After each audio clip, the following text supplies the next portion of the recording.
Okay, this one is already like a tough and deep one. If you could say one thing to yourself as a beginner producer, what would it be?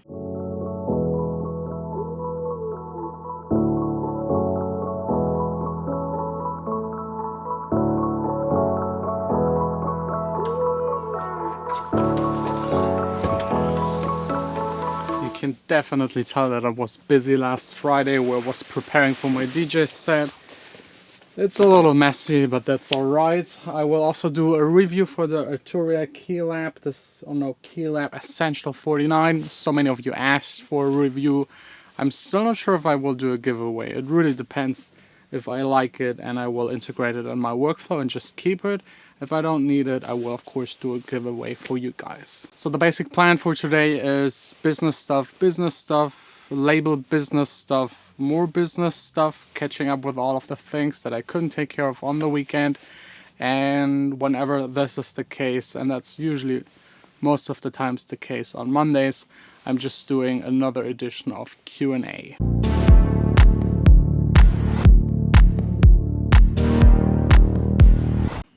Finally all done with the business stuff. I so desperately need an assistant or like a proper management that helps me to take care of everything.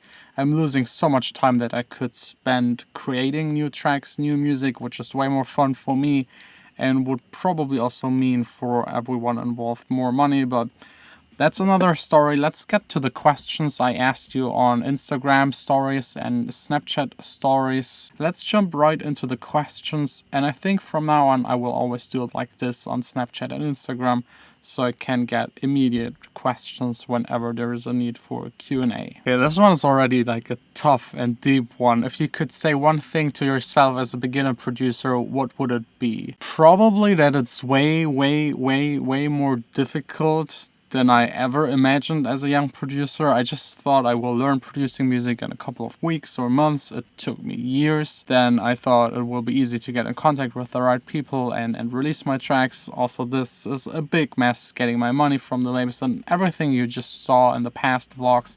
It's not that easy. There's way more effort you have to put into it. It's crazy. Where is the album? Yeah. I mean, I could make an album. I make enough tracks. I have enough tracks still on my computer, but I think like marketing, business-wise, I'm just too small as an artist to make an album that, yeah, I think if I would make an album, it would just like vanish and no one would even notice. So for an album, you have to have a certain size of an artist, and I definitely don't have that. What was wrong about my track that you decided not to sign? I don't know. I can't listen to your track, so I can't tell you. Could you create a kick with Kick 2 plugin? I don't have that plugin, so sorry, no. You did not like my kick on the remix contest. Yeah, that might be possible. It was made with Kick 2 plugin. Yes, I can recommend you to try to make your own kicks with a kick creation kind of plugin, because it's quite hard and you invest a lot of time creating the kick, and at the end you have a kick that might not work. So either sample your kick from a producer that you like, so this way you have a kick you know that works. I also have those free sample packages that are down below in the description that you can check out. My favorite kicks are in those sample packs, and those are kicks that I like to work with. Creating them your own is like, yeah, I mean, it's nice if you can, but if you're a beginner, I would rather spend my time on making music, melodies, trying to write a nice song, instead of like spending a day to create a kick that might at the end not really work. Is there something like a perfect studio or the perfect gear? No, definitely not. It depends too much on whatever you're making. If you make rock music, you will definitely need another studio than this one. This right here is perfect for me. It might not be perfect for you. For making electronic music, it's fine. But I would never ever try to record a band in here. It's also way too small. And the neighbors, yeah, they already call me the Boom Boom Man. The next one is a little more like a private question. Where did you meet Vanessa? I mentioned it yesterday. It was like in the city center, in a club.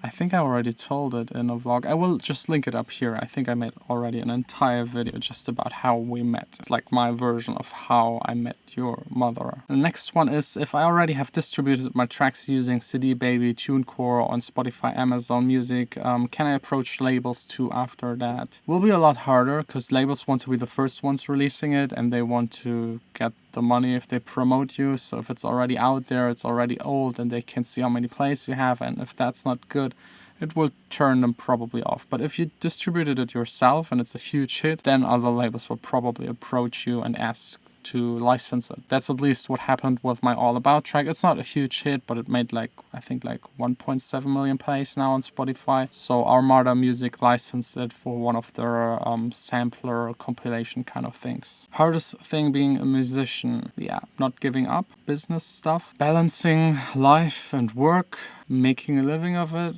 I don't know. Pick whatever you want. There are so many things that are hard about it. I know it might seem like a whole lot of fun to a lot of people and just like drinking and partying and that kind of stuff.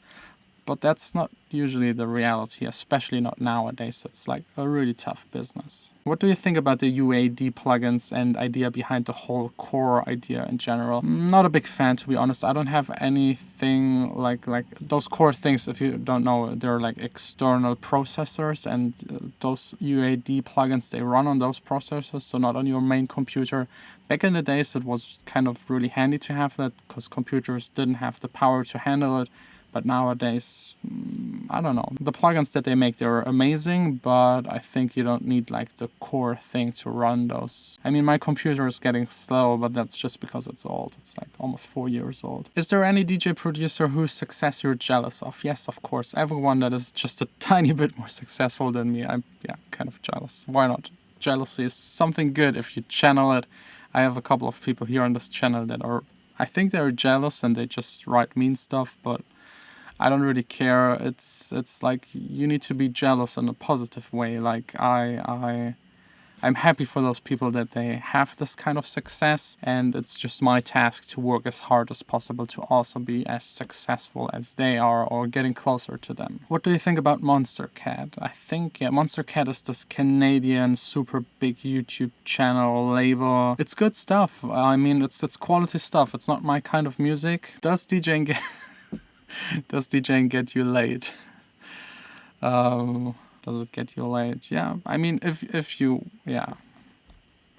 I don't know. In my experience, the good girls are usually a little bit cautious when they meet you and hear that you're a DJ. Yeah, I don't know. Next up is by Lucas. What do you think is the most important thing to do to get a full, interesting sounding mix? I'd say like actually finishing the mix, because I heard so many tracks that were like half finished or where the idea was really good but the execution wasn't good. So like the mixing, the polishing, actually those last 10%, getting those is the hardest. There is no set formula that I can tell you, but it's all about like, yeah, listening to it and trying to find the mistakes or the things that could be improved and just do those things. Because usually I get a lot of tracks sent for feedback, and then people write, here's my track, could I get feedback?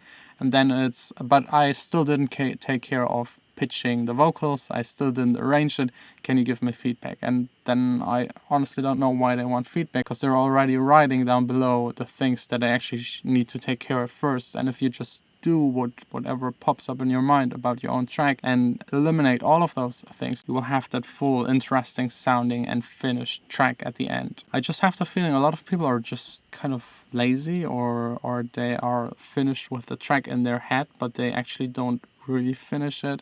I also had this problem, but it's just about forcing yourself to do it. I mean, I said it already in so many videos, if you don't finish the track, there is no chance to release it. Without the release, there is no chance to advance and actually make money or make it a living or have any success.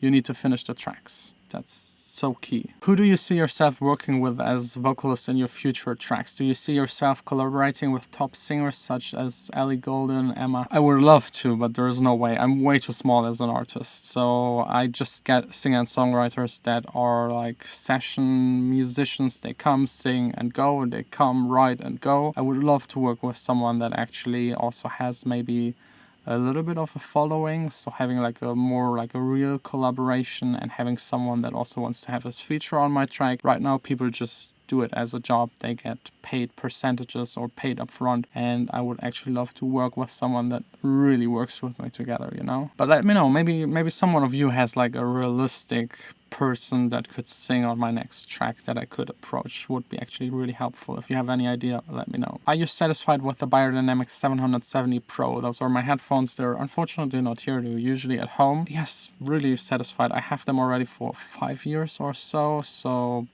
extremely satisfied. I can't complain. They're not really made for mixing, but I just love listening to them. It's like really sitting in a bubble full of music. You can't hear anything around you, and they're super comfortable. The sound is okay, and for the price point, nothing to complain about. By the way, if you want to know which headphones I'm talking about or anything else about my equipment, all of the equipment is listed down below in the description. Okay, next one is how do you actually promote your music and how do you pitch your track to Spotify curators? So that's not possible. You can't send your tracks really to Spotify. They will just not listen to it. Those curators are doing whatever they feel like and put whatever they feel like fits into a playlist. But you can get in touch with like the private people that have private Spotify playlists. They're not that important, but if you get enough of them, it might be more likely that Spotify will actually pick up your track and put it on one of the bigger playlists. So yeah, just approaching those people, trying to find out who owns that playlist, getting in contact over email, Facebook, or whatever. And it's getting harder because more and more people do the same thing. Do you think it's possible out of nowhere to get like really huge and famous with one track? Yes, this actually happens quite a lot. But usually those people that have this overnight one-hit wonder successes, they can't follow up because you have so much pressure with this one track that made you successful, and sometimes it's just luck that you made this one track, and then it's really hard for them to replicate, or actually not replicate, like reinvent themselves, make a second track that is as good as the first one but not the same. So I think it's better and wiser to do it step by step and actually being able, once you reach a higher point, to sustain it. Okay, this question is like another entire vlog, like about my absorption and everything. I think I already made a couple of videos about it. I actually made an entire series, like 3 videos about acoustics. We'll also link it up here. Do you know why my speakers noise cables? I can't answer that. I'm like not sitting in your studio. I'm not a technician. Sorry, just, I don't know, maybe try out other cables. How did you start ghost producing? I think I already mentioned it, so let's do it really quick. I just released a couple of tracks on bigger labels, Kindish, Get Physical. People approached me. Just 1 second, phone call. Yeah? It's Vanessa calling, asking where I am. So, where was I? I was living in Berlin, had those bigger label releases, and then I just talked to people. They asked me if I could produce for them. Usually they don't directly ask if I could ghost produce. They're just like, hey, let's collaborate, or hey, could you make a track for me, or could you help me with my first idea that I have here? Usually they never had ideas. But yeah, that's how I got into it. It's a very personal thing. I don't think you can start it online. You have to live at a place where a lot of DJs live. Berlin is perfect for that. London might be interesting. New York might be interesting. Like big cities where you have a lot of people DJing that want to get out of their local area and DJ globally or just have a huge success or whatever, and those people are willing to pay you to ghost produce for them. For them it's basically just like a promotional tool and you can take advantage of it. You first have to release something to be able to show to them. Where do you see yourself in 10 years? Whoa, I don't even want to think about it. I don't know. I will still make music, maybe if everything fades back to ghost producing, running the label, maybe still doing the videos. I don't know. I will just see. I'm happy to know what will happen next week. I can't worry about the next 10 years. Music is changing too much, too fast. You never know. Just keep hustling and you will eventually always have something to work with. What inspired you to make music at first? I mean, I was first DJing and I was always into music. I love music. I love listening to music, playing music in front of people. I think like after DJing for a couple of years, it was really like the feeling like I want to be involved even more in music and not only play other people's music, also make my own music. So maybe the inspiration was like this need to make it myself. Yeah, it was kind of just the next natural step. I think just one more question, and it's honestly a question that I already got 4 times. 4 times. It's about the new deal between Warner and Spinnen. I actually didn't want to really talk about it because it's not that interesting. It's like just the next natural step for Warner to buy Spinnen and also for Spinnen to kind of take the offer. It's a whole lot of money, probably a couple hundred or 100 millions. I don't know. You have to imagine that's like the strategy that all major labels do. They are so big. I mean, Warner, Universal, and Sony. I think Warner is still the smallest of those three.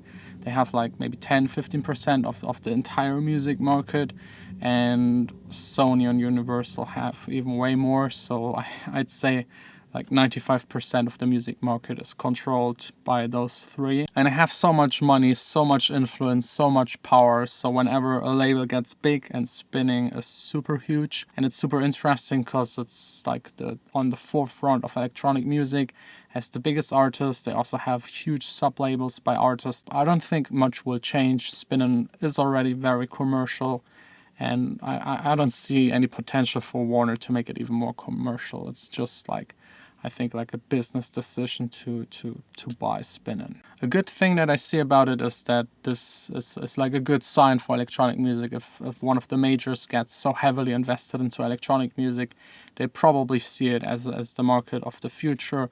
I don't see EDM going down anytime soon. It will change a lot, and there will be always trends every half year, but it will stay this way. It's just making too much money for everyone involved. But yeah, just let me know what you think about this entire Warner Spinnin' kind of topic. Where do you see Spinnin' going? What do you think will change? Will there be any change? Just write it down below in the comments. Don't forget to like, subscribe. I really need to hurry up. I'm late.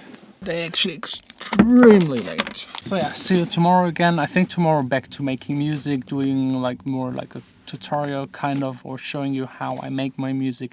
Haven't done that in a while. I think that's maybe something you're interested in. Let me know. And by the way, I got a good answer for the if you get laid more when you DJ. I think it's probably wiser to just learn dancing. I think girls are way more into that than someone standing behind the decks.